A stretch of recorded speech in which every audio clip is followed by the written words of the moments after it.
noches. Vamos a comenzar la escuela de la palabra en este segundo martes de Cuaresma.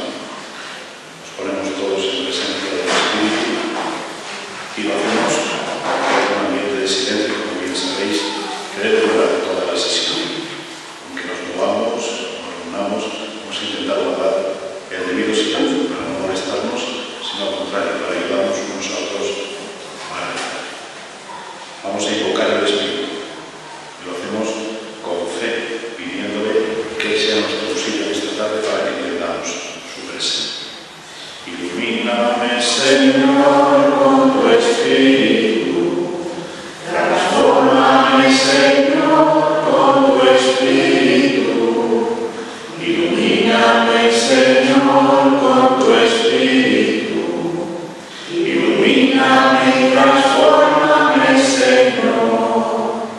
Y déjame sentir el fuego de tu amor aquí en mi corazón, Señor. Y déjame sentir el fuego de tu amor aquí en mi corazón, Señor. Rezamos juntos a Dios nuestro Padre. Señor, Dios nuestro, manda tu Espíritu Santo a abrir mi mente y a quebrar mi corazón, para que el encuentro con tu palabra sea un encuentro con tu Hijo Jesucristo, palabra hecha carne, y así lo conozca mejor y lo haga más. Por Jesucristo nuestro Señor. Amén. Tu palabra me da vida. Confío en ti, Señor, tu palabra es eterna, en ella esperaré. Dichoso que con vida intachable camina en la ley del Señor. Dichoso que guardando sus preceptos lo busca de todo corazón. Tu palabra me da vida, confío en ti, Señor. Tu palabra es eterna, en ella esperaré. Lectura del Santo Evangelio según San Juan. Se acercaba la Pascua de los judíos y Jesús subió a Jerusalén y encontró en el templo a los vendedores de bueyes, ovejas y palomas, y a los cambistas sentados, y haciendo un azote de cordeles, los echó a todos del templo, ovejas y bueyes, y a los cambistas les esparció las monedas, les revolcó las mesas. A los que vendían palomas les dijo: quitad esto de aquí, no convirtáis en un mercado la casa de mi Padre. Sus discípulos se acordaron de lo que está escrito: el celo de tu casa me heredará. Entonces intervinieron los judíos y le preguntaron: ¿qué símbolos muestras para obrar así? Jesús contestó: destruid este templo y en 3 días lo levantaré. Los judíos replicaron: 46 años ha costado construir este templo y tú lo vas a levantar en 3 días.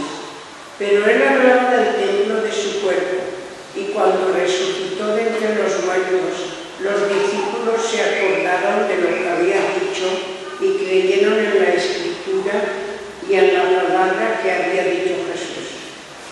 Mientras estaba en Jerusalén por las fiestas de Pascua, muchos creyeron en su nombre, viendo los signos que hacían. Pero Jesús no se confiaba en ellos, porque los conocía a todos y no necesitaba el testimonio de nadie sobre el hombre, porque él sabía lo que hay dentro de cada hombre. Palabra del Señor. Gloria a ti, Señor Jesús.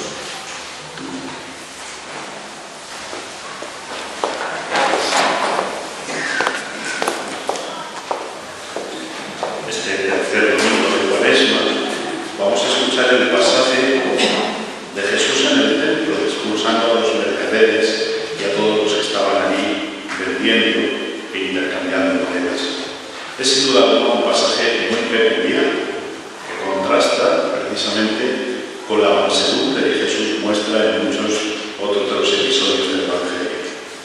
Vamos a intentar analizar este texto en sus distintas partes. De hecho, el mismo texto nos lo contextualiza, nos dice que Jesús fue a Jerusalén para la fiesta de la Pascua y nos da unas conclusiones también al final. Vamos a ver. En primer lugar, Jesús sube a Jerusalén por la Pascua. Recordemos que la Pascua era la fiesta grande de los judíos.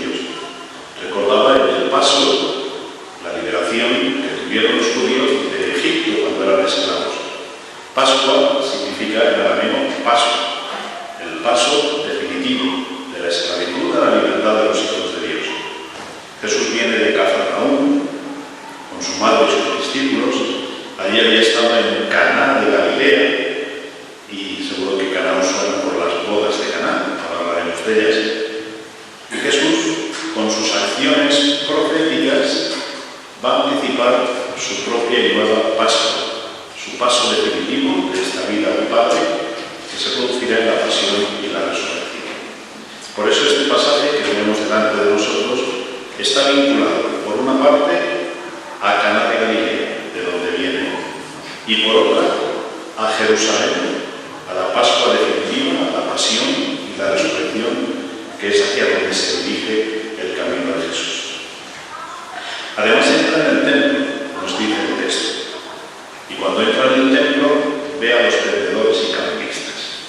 Bueno, hay que situarse, el templo tenía distintos lugares, eran como una serie de patios concéntricos en los que en el centro de todos estaba el Sancta Sanctorum, donde estaba el velo del templo, y entre los velos del templo estaba el Arca de la Alianza.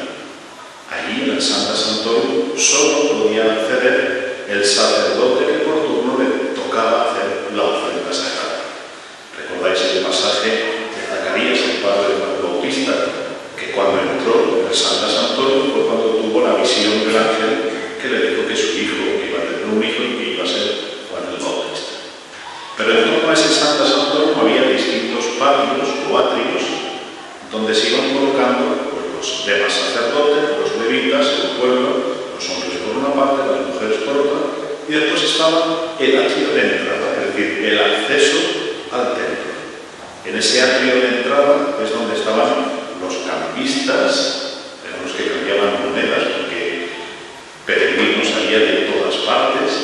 Entonces, igual que nosotros cuando viajamos a otro país y no tienen nuestra moneda, hay que hacer cambio de moneda, pues ellos, imaginaos, venían de todas partes y allí los campistas se dedicaban precisamente a hacer cambio de moneda. Claro, el que hace cambio de moneda, el que parte y reparte, dice el refrán, ¿no?, se queda con la mejor parte, y el campista siempre se quedaba con un alto por ciento del cambio, es decir, se lucraba con ese cambio. Y allí estaban también los vendedores de ovejas, bueyes, palomas, porque los ritos, las ofrendas rituales, exigían animales para ofrecérselos en sacrificio a Dios. ¿Os acordáis cuando fue Jesús al templo de niño, que José y María lo llevaron y se encontró con Simeón y con Ana? Bueno, pues ahí llevaron un par de tórtolas o 2 pichones. Esa era la ofrenda del primogénito de las familias pobres. Bueno, pues lógicamente desde Nazaret no iban a venir con los pichones, sino que los compraban a la entrada del templo, y los vendedores hacían, lógicamente, su negocio con la venta de estos animales. Claro, todo esto contrasta con el signo de Caná. En Caná de Galilea, Jesús, ¿qué hace? El agua la convierte en vino. Y le dice el mayordomo, el mejor vino lo has dejado para el final. Llega el momento del mejor vino. Hay un contraste en el Evangelio de San Juan entre Caná de Galilea y este pasaje, que viene inmediatamente después del pasaje de Caná de Galilea. El vino nuevo, los odres nuevos han empezado, y empiezan con Jesús. El gesto de Jesús en el templo es un gesto profético que simboliza que el mejor vino, el vino de la salvación, ha llegado a ser se ha instaurado, se ha inaugurado con la presencia de Jesús, que es el Hijo de Dios. Hay una denuncia clara en este pasaje, en esta acción profética, de la corrupción que se ha producido en el templo y por ende del culto, un culto sano que debía de darse a Dios y que se ha corrompido porque solo se centra en factores externos, no en la transformación del corazón. No hay conversión, sino simplemente ritos externos. En primer lugar, después de la contextualización, nos habla de la descripción del templo. El templo se había convertido, dice el texto, en un mercado, el medio de lucro para las autoridades religiosas. Mirad, una cosa es que en la iglesia pongamos en la bandeja unas monedas, un billete, lo que queramos, que colaboremos, por ejemplo, ahora con las entradas que estamos vendiendo para el teatro. Con todo eso no hay ganancias. Las ganancias que hay no son para lucrarnos nadie, para hacer un negocio, sino son para sostener a la iglesia y a la pastoral de la iglesia, bien sean las necesidades de asistencia a otros grupos, a otras fundaciones, pero ahí no hay negocio ninguno. El problema era que allí sí que había negocio. Y con ese negocio vivían bien unos cuantos. Y por eso Jesús se enfada, porque han hecho del culto del templo un negocio para enriquecerse. No solo los campistas y los vendedores de animales, sino sobre todo los que les cobraban su tanto por ciento, que eran las élites religiosas, los sumos sacerdotes. Por eso Jesús se queja enérgicamente de que hayan convertido la casa de su padre en un mercado. Ha dejado de ser una casa de oración, esa es la queja. Ha dejado de ser un lugar de encuentro con Dios y el culto pasa a ser un pretexto y una ocasión para beneficiarse del comercio y para lucrarse. En la tercera parte del texto encontramos la acción profética de Jesús. Dice que haciendo un azote de cordeles los echó a todos. Tumbó las mesas de los cambistas y empezaron a esparcirse todos los animales que habían ahí. Este gesto contrasta muchísimo, mucho, con el carácter manso y humilde de Jesús en todo el Evangelio. Podemos pensar que aquí sacó su genio Jesús. Pero cuidado, porque a veces nosotros el genio lo sacamos cuando no toca. Jesús lo sacó en muy pocas ocasiones, pero en esta ocasión lo sacó porque habían hecho de lo santo algo tan profano de lo cual se estaban enriqueciendo unos cuantos a costa de la buena fe de los pretendidos al templo. A costa de lo sagrado, algunos estaban enriqueciendo. Y por eso Jesús hace este gesto profético. Era un culto hipócrita que no conducía al cambio de vida, no había conversión. Solo se basaba en ritos externos de ofrecer animales, de ofrecer incienso, de hacer unas plegarias externas en voz alta para ser vistos, pero que no cambiaban el corazón ni a la persona. Y salían y entraban del templo exactamente iguales, sin transformar la vida. La queja de Jesús es clara. El que se encuentra con Dios, el que realmente se encuentra con Dios, convierte su vida, no puede quedarse igual. Si se queda igual es que esa conversión no es tan auténtica. Ese culto, esas ofrendas animales, con el gesto de Jesús quedan abolidas. Jesús no solo protesta y lo hace de esa forma enérgica contra aquellos que han corrompido el culto del templo, sino que claramente lo anula con su autoridad de hijo. A partir de ese momento, los sacrificios ya no habrá. Nosotros ya no venimos a la iglesia con animales, ¿a que no? No ofrecemos ni palomas, ni ovejas, ni nada por el estilo. Nuestros sacrificios en espíritu y en verdad, como le dirá más tarde a la samaritana en su encuentro. se declara hijo de Dios. Habéis hecho de la casa de mi Padre un mercado. Con su queja, él mismo se reconoce como el Hijo de Dios, el Mesías esperado. Es un signo que prefigura y anuncia el gran signo, la muerte y resurrección de Jesús. La violencia extrema no está en el templo, no nos equivoquemos.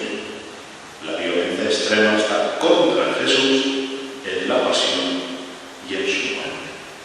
Porque al que era justo, los mismos sacerdotes del templo lo entregaron para matar. Aquí viene la reacción, en primer lugar, de sus discípulos ante aquello, ellos que habían visto siempre a un Jesús humilde y manso, y vieron que Jesús sacó su carácter y que se impuso frente a todos aquellos, admiran a su maestro. Y los discípulos se quedan admirados porque Jesús realmente había sido valiente al enfrentarse a los poderosos del templo, que eran los sacerdotes, y a sus emisarios, que eran los campistas y los comerciantes. Y es entonces cuando recuerda el Salmo 69, el celo de tu casa me devora. Mirad, con este salmo que aparece en el texto, se nos da el motivo del arranque de genio de Jesús. A veces nosotros sacamos el genio sin motivo ninguno, o con otros motivos que no lo justifican. El motivo por el cual Jesús actúa así es el celo de Dios, el temor a Dios. A esto se le llamará en teología la santa ira, la ira que viene justificada por las cosas de Dios, por hacer profanas las cosas santas. Y en el templo se había profanado el lugar de encuentro con Dios, la casa de oración, convirtiéndola en algo profano. Por eso el motivo de la ira de Dios no es otro que seguir manteniendo lo santo como santo y no como profano. Además, los discípulos entienden que Jesús encarna esa santa ira en su persona. Él, como hijo, siente la obligación de tener que enfrentarse a aquellos que han profanado la casa de su padre.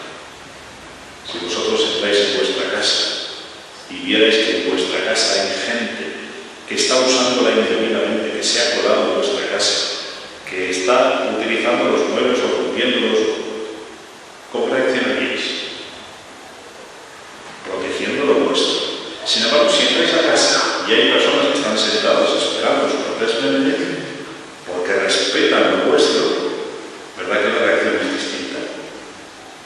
Pues así pasó a Jesús. Cuando entró en el templo, vio que habían profanado la casa de su padre.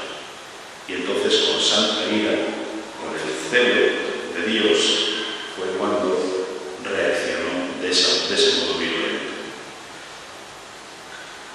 Pero no solo la reacción de los apóstoles es la que aparece en el texto, también aparece en el texto la reacción de los llamados judíos. Es que los apóstoles y los discípulos no eran judíos, claro. El texto, cuando se refiere a los judíos, se refiere a quienes rechazan absolutamente a Jesús. Antes de escuchar su mensaje y de ver sus signos, directamente ya han rechazado a Jesús, tienen prejuicios contra él. Son muchos, empezando con los sumos sacerdotes, los fariseos y escribas, que eran los más cercanos al templo. Aquellos pensaban que sabían más que aquel nazareno, porque de nazareno podía salir nada bueno. Y sin embargo, antes de escuchar a Jesús, ya ellos se oponían directamente a él. Pide un signo. ¿Tú por qué actúas así? A ver, ¿quién eres tú para hacer lo que has hecho? Ese signo debe de avalar su autoridad.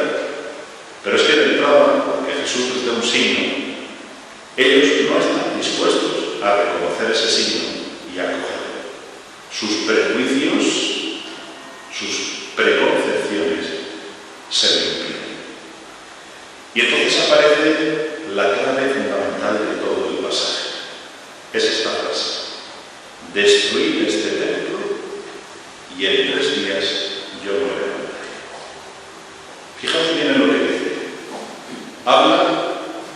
dice destruir. No dice yo destruiré este templo. No. Vosotros lo estáis destruyendo. Profanando lo estáis destruyendo. Destruir este templo. Y en 3 días yo lo voy a levantar. El templo era la casa de Dios, el lugar de encuentro con el Señor. Para los israelitas, el lugar donde estaba el arca era el templo. Ahí se encontraban realmente con Yahvé. Jesús, lógicamente, no se refería al templo físico que está en el monte allí en Jerusalén, sino se refería a su cuerpo. El cuerpo de Jesús, recordad que el Verbo se hizo carne y acampó entre nosotros. La segunda persona de la Santísima Trinidad tomó cuerpo humano en las entrañas de la Santísima Virgen María. El cuerpo de Jesús es el auténtico templo de Dios entre los hombres. Ya no es el templo. Y por eso Jesús, haciendo una alusión a su pasión y a su muerte, dice, en 3 días yo lo levantaré. El mismo cuerpo de Jesús es el verdadero santuario donde a partir de ahora nos vamos a encontrar con Dios. Los judíos no pueden entender estas palabras. Cuando Jesús les dice esto, se quedaron mirando y dicen, ¿qué está bien? ¿Este de qué va? Pero los discípulos tampoco le entendieron. Solo cuando lo vieron resucitado es cuando entonces se dan cuenta de lo que dijo en aquel gesto profético cuando entró en el templo. Tanto los judíos como los discípulos están pensando en las piedras, en los espotos, en aquellos ornamentos preciosos que tenía el templo de Jerusalén. Jesús está hablando del encuentro con Dios y los hombres, que solo se puede dar ya en su misma persona, en Jesucristo. Será entregado a la muerte por las mismas autoridades religiosas, aquellos que le servían un signo. Y qué curioso, cuando lo entreguen a Pilato, las autoridades judías le dirán que la causa de su condena es que ha atentado contra el templo, ha hecho signos y palabras contra el templo y ha puesto en duda, precisamente, la autoridad del templo en medio de Israel. Por eso Jesús será condenado por manifestarse Hijo de Dios y el templo de Dios entre los hombres. El templo y el culto, a partir de ese momento, quedan abolidos. Ese culto antiguo, basado en sacrificios de animales, basado simplemente en prácticas externas, Jesús lo abolió. El lugar de la presencia de Dios va a ser a partir de la resurrección el cuerpo glorificado de Jesús. Solo podremos encontrarnos con Dios en Cristo, que es el mismo Dios que se nos ha manifestado, se nos ha revelado. Y termina el texto con unas conclusiones. El mismo texto las aporta. Dice al final, este signo va a generar por una parte una acogida entusiasta de Jesús por todos aquellos que lo oyeron. Muchos en Jerusalén creyeron en su nombre, pero era una primera fe, motivada sobre todo por la alegría de que el Señor, pues mira, aquellos que les explotaban allí en el templo y que si los pobres peregrinos iban allí y se dejaban el poco dinero que tenían con los mercaderes y cambistas del templo, pues estaban contentos. ¿Por qué? Pues porque alguien les había plantado cara. Y ese alguien era Jesús. Entonces creyeron en él. Pero Jesús, dice el texto, no se fiaba mucho de esto. Él no mira las apariencias, porque conoce a cada persona en profundidad. Y no hace falta que nadie le explique lo que hay en el corazón de cada uno, porque el Señor lo conoce. Claro. Nosotros que por el bautismo somos hechos templos vivos de Dios, somos piedras vivas de esta iglesia que es el templo de Dios. Los templos vivos donde Dios habita somos las personas. En cada una de las personas Dios quiere encontrarse en nuestra confianza. Bueno, pues hasta aquí el texto. Vamos ahora a leerlo tranquilamente. Tenéis ahí unas preguntas que después compartiremos. Vamos perfectamente con tranquilidad a leerlo una o dos veces, a pedirle al Señor que nos ilumine para comprenderlo y para que ese texto nos hable a cada uno en esta situación concreta de nuestra vida.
Nos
cada prueba mi Señor ha sido fiel.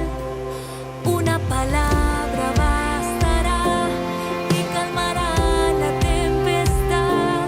En cada prueba en Jesús yo confiaré. A la otra orilla cruzaré, aunque hoy no pueda ver. En cada prueba mi Señor ha sido fiel. Una palabra bastará y calmará la tempestad. En cada prueba en Jesús yo confiaré. Es el Señor quien conduce mi barca en medio de tormentas, en medio de las aguas. Es el Señor de la tierra y los mares, quien tiene el timón, quien tiene el control. A la otra orilla cruzaré, aunque hoy no pueda ver. En cada prueba mi Señor ha sido fiel. Una palabra bastará y calmará la tempestad. Tan cerca de mí, que hasta no puedo tocar. Jesús está aquí. No busques a Cristo en las alturas, ni lo busques en la oscuridad. Muy cerca de ti, en tu corazón, puedes adorar a tu Señor. Tan cerca de mí, tan cerca de mí, que hasta no puedo tocar. Jesús está aquí.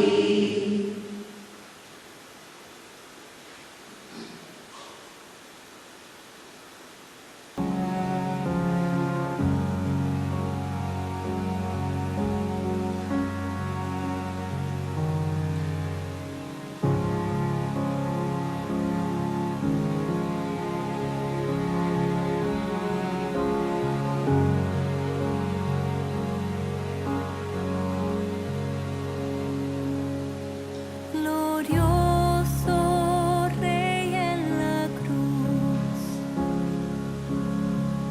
tu reino no es de este mundo, tus joyas son tus llagas, tu trono es el madero. Oh, cuán gran misterio. Glorioso Rey en la cruz,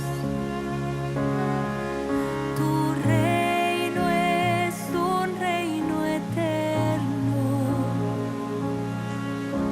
tu manto es tu sangre, las espinas tu corona, tu pasión es tu victoria. Cuán glorioso fue tu amor en la cruz, tu realeza es incomparable. Jesús, te alabamos y exaltamos tu poder. Nos rendimos ante el Rey, nos rendimos ante el Rey.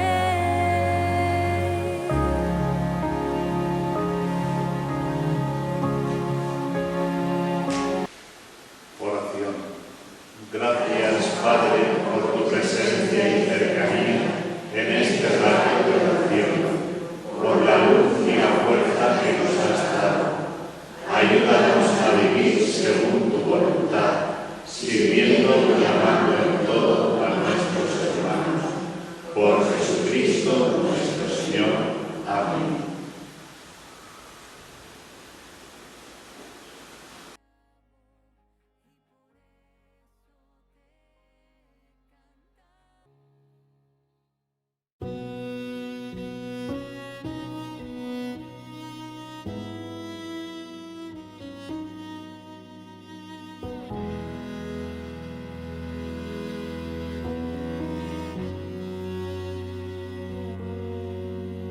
Cuando estás en el altar, el cielo baja a la tierra.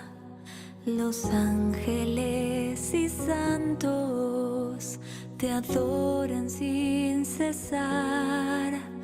Por la fe sé que es verdad, aunque fallen los sentidos, eres tú en el pan y el vino.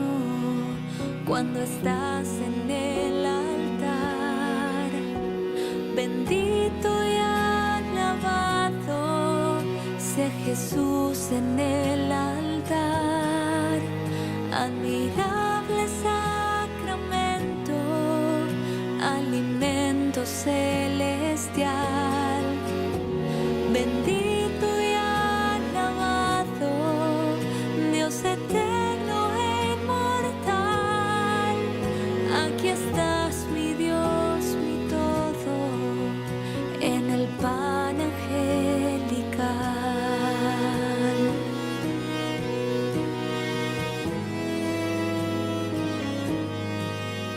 Cuando estás en el altar, Dios y hombre todo entero, aquí están tu cuerpo y sangre, tu alma y tu divinidad, con dulzura y suavidad, en la paz y en el silencio, nos transforma tu presencia cuando estás en el altar. Bendito y alabado sea Jesús en el altar. Admirable sacramento, alimento celestial. Bendito y alabado, Dios eterno e inmortal.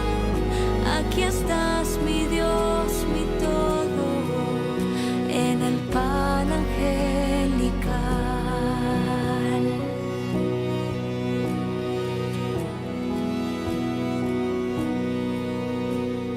Bendito, bendito, bendito sea Dios. Los ángeles cantan y alaban a Dios. Los ángeles cantan y alaban a Dios. Yo creo, Jesús mío, que estás en el altar, oculto en la hostia, te vengo a adorar. Oculto en la hostia, te vengo a adorar.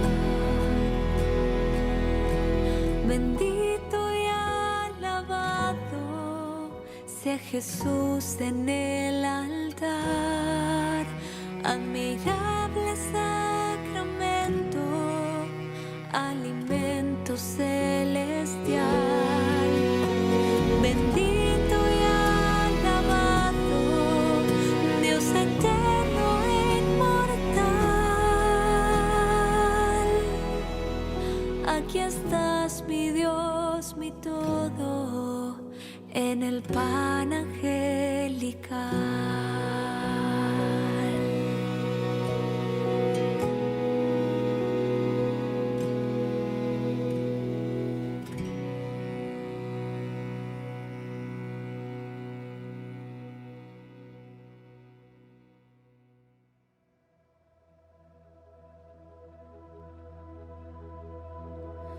Gracias, Señor.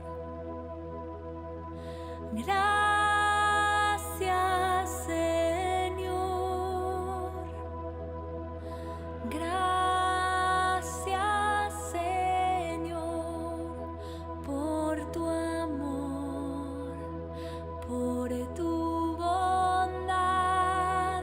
Te alabamos, te bendecimos, te adoramos, Señor.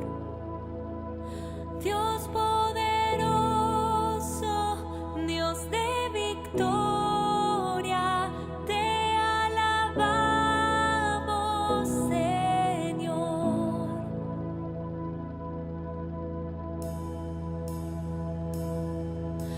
Gracias, Señor.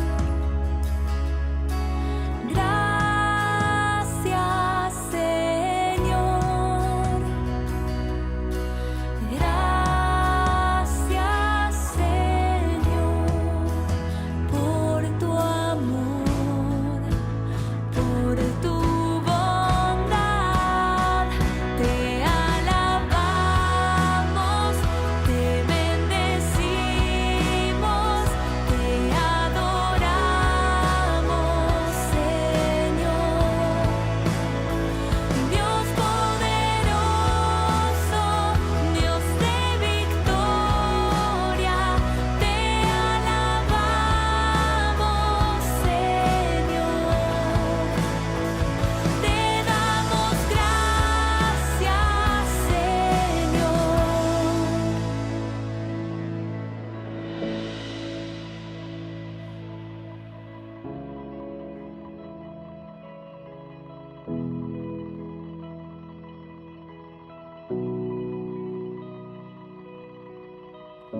Oh Jesús, qué bueno eres, qué grande es tu amor. Tú nos llamaste, nos elegiste, nos diste la salvación. Gracias, Señor, tú nos llamaste, nos elegiste, nos diste la salvación. Gracias, Señor, tú nos llamaste, nos elegiste, nos diste la salvación. Gracias, Señor, tú nos llamaste, nos elegiste, nos diste la salvación. Te alabamos, te bendecimos, te adoramos, Señor. Dios poderoso, Dios de victoria, te alabamos, Señor. Te alabamos, te bendecimos, te adoramos, Señor. Dios poderoso, Dios de victoria, te alabamos, Señor. Te damos gracias, Señor.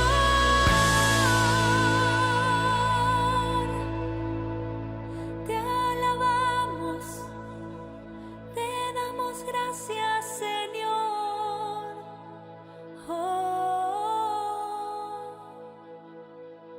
no hay nadie como tú, incomparable es tu amor. ¿Cómo no cantarte, Jesús? Te